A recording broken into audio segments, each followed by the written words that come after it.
भगवान का एक अनोखा चमत्कार बिहार में दिखा। एक छोटी सी बच्ची पानी में लगी चलने, जिसे देख वहां मौजूद सभी लोगों के उड़ गए होश। बिहार के एक गांव में सीमा नाम की माँ दुर्गा की एक भक्त रहती थी। वह एक मध्यम वर्गीय परिवार से थी। सीमा हर साल अपने गांव वालों के साथ हर त्योहार बड़े धूमधाम से मनाया करती, खास करके छठ पूजा। एक बार छठ पूजा के पर्व से पहले खूब बारिश हुई थी, तो नदी अपने उफान में थी। परंतु छठ पूजा पर्व के दौरान मौसम सही हो चुका था। छठ पूजा का तीसरा दिन था। सीमा गांव वालों के साथ सूर्यदेव को अर्घ देने नदी के पास गई। सीमा ने ध्यान नहीं दिया कि नदी का बहाव काफी तेज है। अचानक उसका पैर फिसला और वह नदी के बहाव के साथ आगे जा डूबी।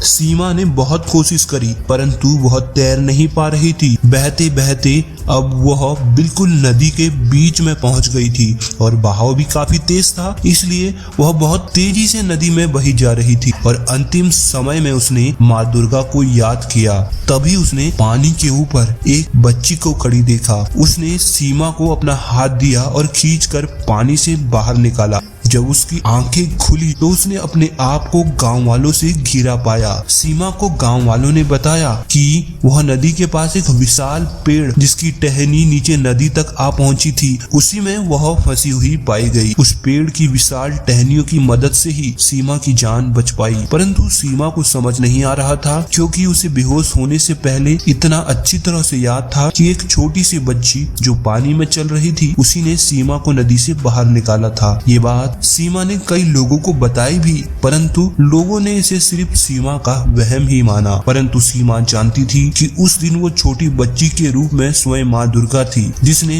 उसकी जान बचाई थी। आपको क्या लगता है, क्या वह माँ दुर्गा का चमत्कार था या फिर सीमा का एक वहम? हमें कमेंट में जरूर बताना।